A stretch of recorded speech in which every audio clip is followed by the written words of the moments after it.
South ఇండియాలోనే biggest sorry store మన Varahi silks, మన విజయవాడ ఎంజీ రోడ్ లో డిసెంబర్ 4వ తారీఖున ఘన ప్రారంభం. రాజశేఖర్ గారు ఈ సినిమాకి అప్పుడు రీమేకులు తక్కువ, రీమేకులు చేసేవాళ్ళు ఈ ఇంటర్నెట్లు తక్కువ కదా. ఈ సినిమా చేస్తున్నాం మనం, దీనికి ఒక 4 సినిమాలు చెప్తా, ఆ సినిమా రైట్స్ కొని ఆ ఎపిసోడ్లన్నీ ఇందులో కలిపి చేస్తే ఈ సినిమా పెద్ద హిట్ అయ్యిద్ది అని ఆ సినిమా పేర్లు కూడా చెప్పేశా. ఆ ఎపిసోడ్లన్నీ తీసుకున్నాం, చేసి తీసుకొడుతుంటే సినిమా 70%కి వచ్చేసరికి ఇది ఒక బ్లాక్ బాస్టర్ లెవెల్ కనపడిపోతుంది, అర్థమైపోయింది. ఈలోపు రాజశేఖర్ గెటప్లు కూడా ఆఫ్టర్ సింహరాశి సినిమాలన్నీ రకరకాలుగా ఉంటాయి. ఆ విగ్గులు సెట్ అయ్యగో.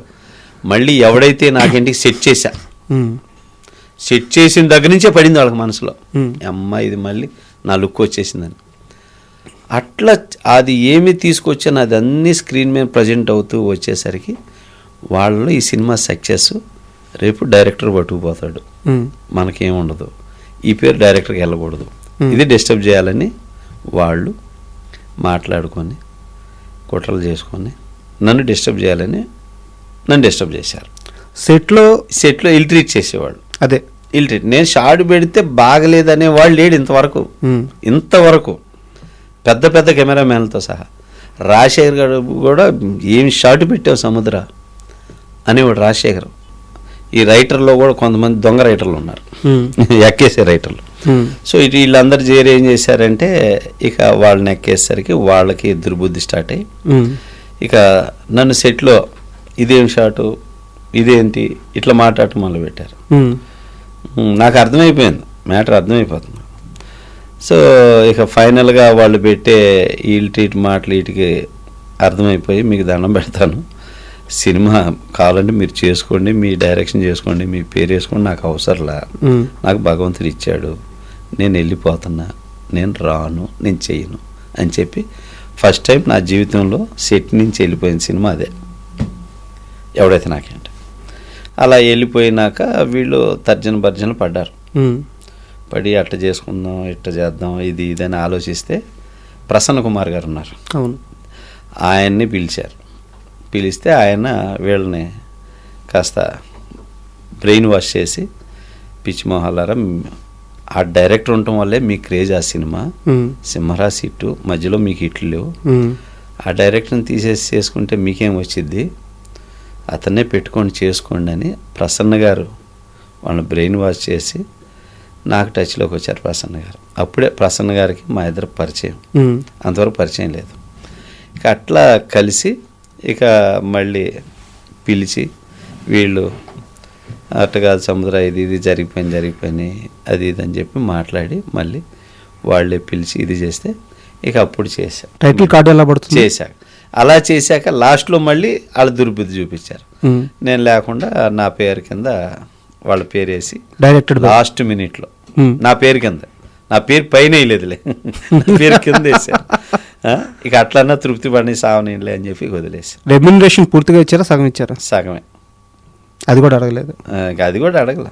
ఇప్పుడు ఎలా ఉంది రిలేషన్ రాజశేఖర్ గారితో జీవిత గారు? ఎదురు పడితే బాగానే మాట్లాడుకుంటాం, చేసుకుంటాం, అవన్నీ బాగానే మాట్లాడతాం. కాకపోతే ఒక బ్యాడ్ ఇన్సిడెంట్ జరిగిపోయింది. ఓకే, ఏంటంటే కొన్ని జరిగినప్పుడు జరిగిపోతాయి, తర్వాత తెలుసుకోవాలి, మిస్టేక్స్ రియలైజ్ అవ్వాలి, ఫర్దర్గా అలా చేయకూడదని.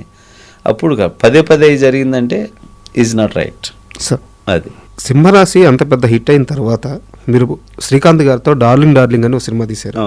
నిజం చెప్పండి, అంత పెద్ద హిట్ అయిన తర్వాత మీ ఫస్ట్ ఆప్షన్ రెండో సినిమాకి శ్రీకాంత్ కాదు కదా, వెంకటేష్ కోసం ట్రై చేశారని చెప్పి విన్నాము. నేను అప్పుడు చాలా మంది హీరోలు ట్రై చేశానండి. అయితే ఏంటంటే నేను నరసింహనాయుడు వర్క్ చేశా కదా, సింహరాశి జరుగుతుండగానే రిలీజ్ కాకముందే మేడికొండ మురళీకృష్ణ గారు వచ్చి నాకు అడ్వాన్స్ ఇస్తే సెకండ్ సినిమా మన బ్యానర్లో చేస్తున్నావు, నువ్వు నరసింహనాయుడు బాగా పనిచేసావు, నెక్స్ట్ మన బ్యానర్లోనే చెయ్యి, ఇప్పుడు ఇంకో మలయాళం రీమేక్ ఉంది, ఇది చెయ్యి అని చెప్పి ఆయన ఫస్టే సినిమా రిలీజ్ ముందే ఇచ్చారు. అందువల్ల అది చేశాను అన్నమాట. మీ ఆప్షన్ అయితే ఆ సినిమా కాదు, యాక్చువల్గా అయితే అది కాదు. ఎవరితో తీయాలనుకున్నారు? అంటే తీయాలనుకునేది సబ్జెక్ట్ అనేది నేను ఫిక్స్ చేసుకోవాలి, అప్పటికి ఫిక్స్ చేసుకోవాలి. నేను ఇక ఏంటంటే నా కథను చేయాలని నా కథలు నేను ఇంతవరకు చేయలే ఆ కథ. సో అట్లాగా అనుకున్న టైంలో అప్పుడు సింహరాశి రిలీజ్ హిట్ అయినాక బాలయ్య బాబు ఫోన్ చేసి సముద్రం మనం చేద్దామమ్మా, ఇట్లా బెల్లంకొండ సురేష్ ప్రొడ్యూసరు వినాయక్ అని కథ చెప్తాడు అబ్బాయి, ఇది ఒకసారి విని నీ ఒపీనియన్ చెప్తే నేను నా ఒపీనియన్ చెప్తా అన్నారు చెన్నకేశ్వరరెడ్డి. అప్పుడు మీకు ఒక మాట ఇచ్చున్నారు కాబట్టి అది గుర్తుపెట్టుకుని ఆయనే చేశాడు. వావ్, బాలయ్య బాబు ఆయనే చేశాడు. ఆయనే చేసి చెప్పటం వల్ల అది మాట్లాడి విన్నాక వినయ్ అప్పుడు ఈ కథ చెబితే యావరేజ్గా ఉంది వినయ్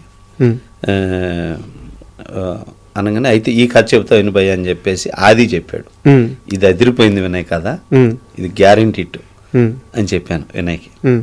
అదే దీనిలో చిన్న చిన్న ఇవి ఉన్నాయి, అవి కరెక్ట్ చేసుకోవాలి అని చెప్పాను అనమాట.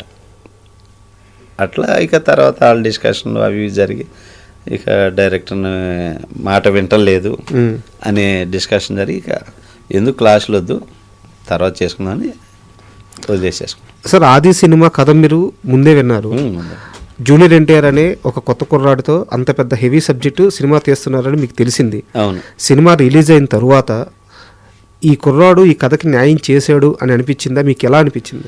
లేదండి, అంటే జూనియర్ని నేను అప్పటికే చూసున్నా కాకపోతే వినయ్లో ఆ భయం ఉండేది, భయ్యా ఇంత పెద్ద సీన్ చేతనని హిడిపోయినా అని చెప్పేసి. సో లేదు వినయ్ బ్రహ్మాండం, అవన్నీ నువ్వు చాలా చక్కగా ఫ్రేమ్ చేసుకెళ్ళావు, అంతా డెఫినెట్గా చాలా పెద్ద హిట్ అయింది అని చెప్పాను నేను వినయ్కి. ముందైతే ఆ భయం ఉన్నది వినయ్లో, అంటే చాలా హెవీ సీన్ చేస్తున్నాను ఎన్టీఆర్ మీద అనే చిన్న భయం అయితే వినయ్లో ఉంది. నా దగ్గర చెప్పాడు అప్పుడు. కానీ అసలు భయపడాల్సిన పని లేదు వినయ్, అద్భుతంగా ఉంది ఇంటర్వెల్ ఎపిసోడ్, మామూలుగా లేదని చెప్పాను. ఆ సుమోలు లేపేవి అన్నీ సూపర్గా ఉన్నాయని. ఇక ఆ తర్వాత చూశాక ఎక్సలెంట్గా ఉంది వినయ్, సూపర్ మేకింగ్ చేసామని చెప్పాను. ఆది సినిమా అంత పెద్ద సక్సెస్ అవ్వడం వల్లే కదా మీకు చెన్నకేశ్వరరెడ్డి చేజారింది. అంటే వాళ్ళు ఇక అలా నమ్ముకున్నారు ఫ్యాక్షనిజం అని. బాలకృష్ణ గారు ఏంటంటే ఆయన స్వతహాగా మెసేజ్లు సినిమాలు చేయడానికి ఇష్టపడ్డాడు. ఆయన ఏంటంటే జనానికి మనం మెసేజ్ చెప్పేది ఏంటి అంటాడు, నేనేంటంటే మెసేజ్ స్క్రిప్ట్లు చెప్పేవాడిని. సో మళ్ళీ అప్పటికే బాలకృష్ణ గారు నరసింహనాయుడు ఫ్యాక్షనిజం, మళ్ళీ సింహసింహం ఫ్యాక్షనిజం, మళ్ళీ చెన్నకేశ్వరరెడ్డి ఫ్యాక్షనిజం. ఇలా వద్దండి, మనం వేరే మీరు ఇంతవరకు మిలిటరీ చేయలేదు అలాంటివి చేద్దాం, మిమ్మల్ని కొంచెం నేను వేరేగా ఒక డైరెక్టర్కి ఒకటి ఉంటుంది, అలాగే అమ్మా చేద్దాం అని చెప్పి ఆయన డైరెక్టర్కి ఇంపార్టెన్స్ ఇస్తాడు.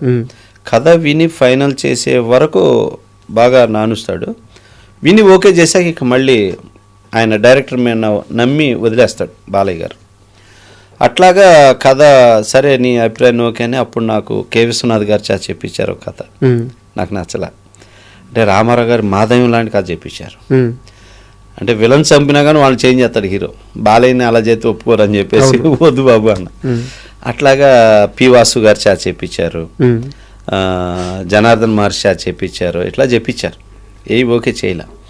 ఫైనల్గా ఒక స్క్రిప్టు ఇంగ్లీష్ మాస్టర్ అని ఆయన దగ్గర విని ఆ కథను ఓకే చేసి ఆ కథని ఓపెనింగ్ చేసాం అనమాట బాలయ్యతో. అప్పట్లో ఒక సినిమా ఓపెనింగ్ చేసాం, ఓపెనింగ్ జరిగింది.